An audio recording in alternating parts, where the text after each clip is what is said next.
Un sans-abri affamé a vu une femme âgée se débattre pour porter ses lourds sacs d'épicerie. Il l'a aidée et les a portés jusqu'à sa maison. Le lendemain, les hommes du propriétaire de l'épicerie l'ont attrapé par sa chemise et l'ont ramené au magasin après que la femme a trouvé dans son sac quelque chose qu'elle n'avait jamais acheté. On dit qu'il y a de la lumière au bout du tunnel, mais pour certains, c'est plus facile à dire qu'à faire. C'est le cas d'Alfred Tyler, charpentier installé au Texas. Lorsque l'ouragan Harvey a frappé le Texas en 2017, il a ruiné bien plus que sa maison. Alfred a perdu sa maison dans les inondations catastrophiques. Et la seule personne qu'il considérait comme sa famille, sa femme bien-aimée Sophia, a perdu la vie parmi des centaines d'autres. Depuis lors, Alfred vivait dans la rue, sans abri et veuf. Il ne voyait aucun espoir dans la vie et ne pouvait trouver aucun emploi. Il a cessé d'aller à l'église et s'est souvent disputé avec Dieu pour lui avoir rendu la vie si misérable. Mais un jour, Dieu a répondu à toutes ces questions de la manière la plus impensable. Par une chaude après-midi de juin 2021, Alfred errait dans la rue à la recherche d'un peu d'ombre.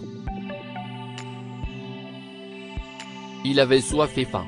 Il fouilla dans les poches de son pantalon en lambeaux et entend quelques pièces de 10 centimes s'entrechoquer. Il décida de les garder pour s'acheter une brioche ou du pain pour le dîner. Épuisé et en sueur, Alfred arriva sur le parking d'un supermarché. Il pensait que personne ne le trouverait en train d'y attendre l'après-midi. Chaque fois qu'Alfred voyait des clients sortir, il se dirigeait vers eux en tendant la main pour demander l'aumône.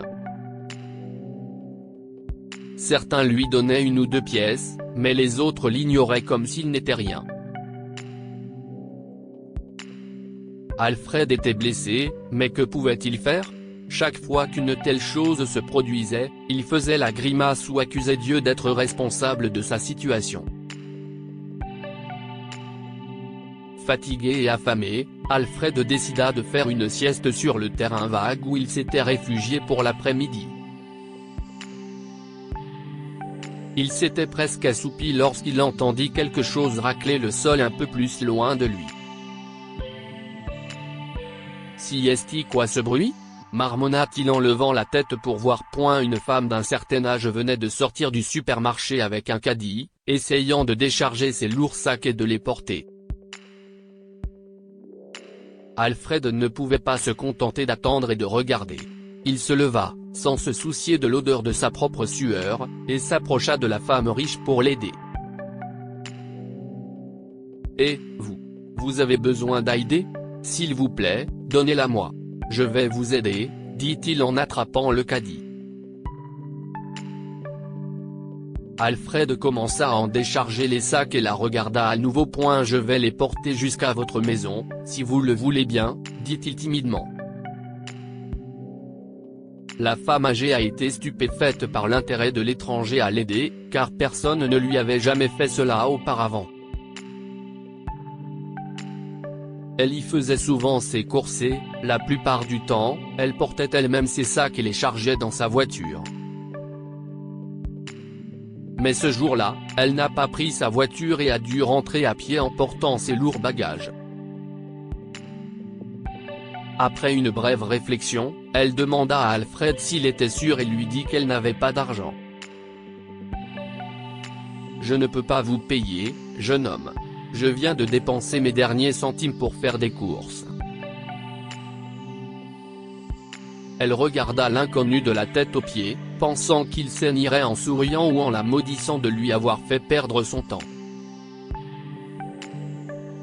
Mais la réponse d'Alfred lui fait comprendre que les pauvres ne sont pas tous en quête d'argent.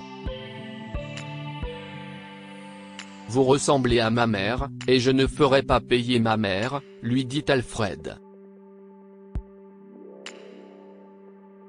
S'il vous plaît, permettez-moi de porter ces sacs pour vous, » insista-t-il en prenant les lourds sacs.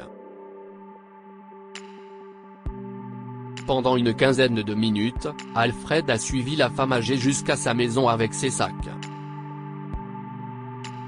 Une fois arrivée, elle l'invita à prendre une tasse de thé, mais il refusa. La gentillesse de l'étranger a touché le cœur de la femme qui a regardé Alfred lui faire un signe de la main et disparaître dans la rue. Elle vérifia ensuite son sac et fut surprise d'y trouver un objet qu'elle ne se souvenait pas avoir acheté. Elle examina l'objet et décida de retrouver immédiatement le sans-abri. Le lendemain, la femme est retournée au supermarché et a cherché Alfred aux alentours. Mais il n'est pas là.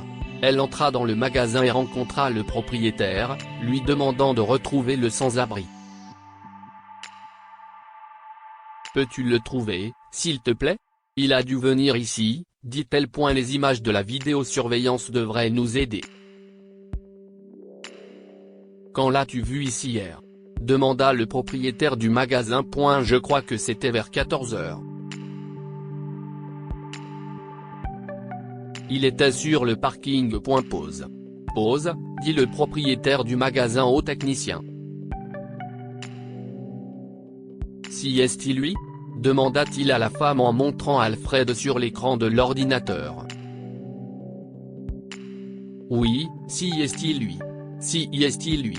Il faut le trouver, dit la femme après avoir vu le sans-abri sur les images de vidéosurveillance du magasin.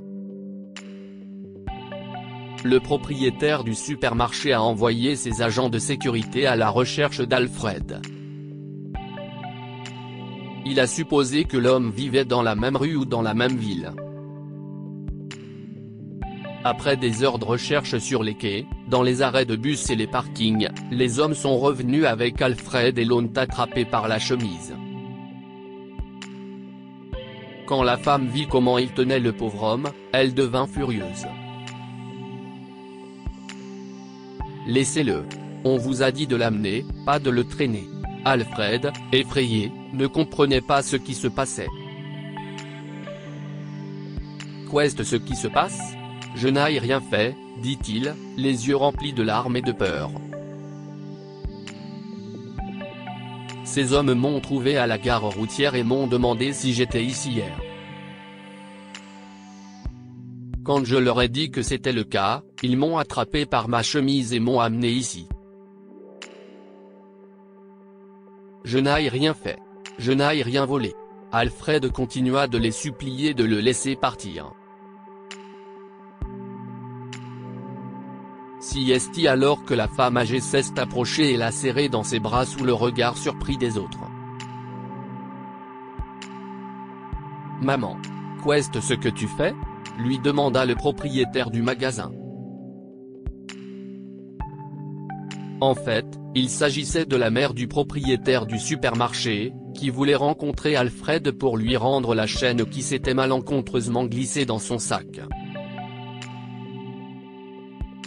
J'ai vu cette chaîne, et quand j'ai ouvert le médaillon, j'ai vu cette photo. Est-ce votre femme ? demanda-t-elle à Alfred. L'homme fondit en larmes et lui a dit qu'il pensait avoir perdu le seul souvenir qu'il avait de sa défunte épouse. J'ai cru que je ne la reverrais jamais, s'écria Alfred. Je l'ai cherchée hier, mais je ne l'ai pas trouvée. La femme âgée raconte à son fils, Jacob, la bonne action d'Alfred la veille. Elle l'a pris à part et, quelques minutes plus tard, la mère et le fils se sont approchés du sans-abri pour lui annoncer une bonne nouvelle qui l'a ému aux larmes. « Alors, comment avez-vous dit que vous vous appeliez ? lui demande Jacob. Alfred Tyler.m. Tyler, ravi de vous rencontrer. Je suis Jacob Johnson. Nous cherchons à embaucher quelqu'un pour aider nos clients âgés à porter leurs sacs.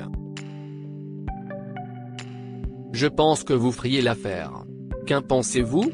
Alfred ne croyait pas ses oreilles. Les larmes aux yeux, il croisa les mains en signe de gratitude et hocha la tête. Il était fou de joie et, pour la première fois depuis la tragédie, il remerciait Dieu de l'avoir aidé. Jacob lui a remis un ensemble d'uniformes et lui a demandé de commencer dès le lendemain. Alfred était content, et avant de partir, il s'est tourné vers la femme âgée pour la remercier. « Je vous remercie infiniment. Vous n'êtes pas différente de ma mère, dit-il en larmes. Et vous n'êtes pas différent de mon fils, dit-elle en tapant sur l'épaule d'Alfred.